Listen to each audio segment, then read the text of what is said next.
This idea of ahad, there's one of the great writers on Islamic theology in Pakistan actually, Dr. Rafi'uddin, commenting on this surah, said something amazing. And I really appreciated it because I think for modern audiences, this kind of stuff needs to be said and heard. Allah created the human being with the knowledge of Himself. The human being knew already there is this highest ideal, Allah Azza wa Jal. And not just that there is a God and He created us and now we can do whatever we want. No, He's the Rabb, He's the Master. My goal in life is to do what He wants. This is my highest ideal. My greatest accomplishment ever can be that I become His slave. That would be the greatest honor I can have. The Messenger of Allah sallallahu alaihi wasallam, his greatest honor, Subhanalladhi asra bi abdihi. He becomes abd of Allah. The slave of Allah is a great honor. That's the goal in life. And Allah pre-programmed that goal inside every single human being. But if you lose sight of that goal, it is like this, you have this thirst, this hunger inside you to fulfill that goal. Allah created you with that. But when your appetite is not filled with healthy food, what do you fill it with? If you don't get the right meal, are you going to say, I'm not going to eat at all? No. When a person is starving and there's no food of their preference, or there's no healthy food, there's even filth, barks of trees, will the human being still start chewing on that when it comes to that? They will. When you lose sight of Allah Azza wa Jal, and that no longer is your goal, then necessarily you will find a replacement. Necessarily. It is necessary to have something you aspire towards. That is the mission of your life. So the one who has found Allah, what happens to them? Inna salati wa nusuki wa mahyaya wa mamati lillahi rabbil alameen. It's very simple for them. The one who has really found Allah, their salah is for Allah, their sacrifices for Allah, their life and their death is now for Allah. The way they live, the way they eat, the way they sleep, what they want to do with their life, their long-term goals, their short-term goals, what are they going to do with their kids, why are they getting an education, where are they going to work, everything is now for Allah, that is their goal.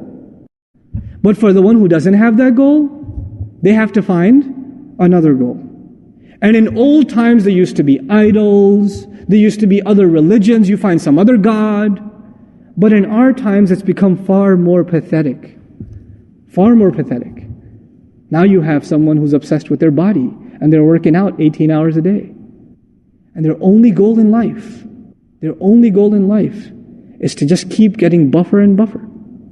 It's the only goal. Take steroid and look sharp, stay on top, keep in shape. Or there's this goal they set with their trainer. I got to do this many reps, or I got to do this many push-ups, or I got to get bench press this many pounds, etc. That's their goal.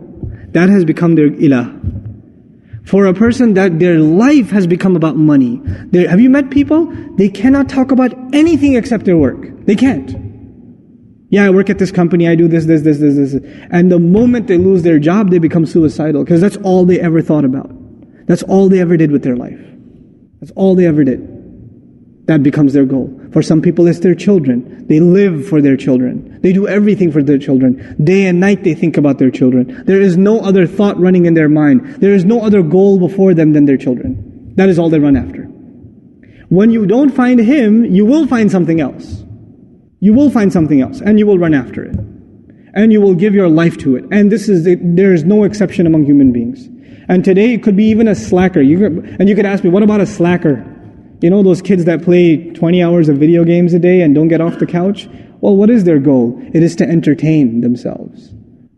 It is to fry their brain cells behind a screen. That is their ultimate goal. That is what they want to reach. And they're working hard to attain it every day. Right? That's what it becomes. These are the psychological implications of understanding Tawheed. It is easy to say Allah is one. But is He one in my life? Is He the one for me? Or do I have some other one that I'm running after? Or some other thing that I put before myself? Allah asked this question rhetorically. He says, مَا غَرَّكَ رَبِّكَ الْكَرِيمِ. What deluded you from your gracious Master? What was so important to you that you ran after, that you couldn't come after this? Subhanallah. Subhanallah. So when he uses this word, Huwallahu Ahad, its psychological implications, its implications on our attitude towards Allah, and how we think about our life completely changes. Now there is nothing more important to me than making Him happy. Nothing more important to me than Him being pleased with me. Nothing more important to me than He forgiving me. Nothing more important to me than He would talk to me on the Day of Judgment telling me that I'm successful. He will look towards me. I will not be from the ones He turns away from. وَلَا يُكَلِّمُهُمُ اللَّهُ يَوْمَ الْقِيَامَةِ. Allah will not talk to them on the Day of Judgment. May Allah not make us from those people. These are some of the psychological implications of just internalizing ahad. Ahad. Just that word. What Allah is saying, subhanAllah. This is who Allah is. This is what He's supposed to do. And I want to conclude, because it's time for salah, with the following.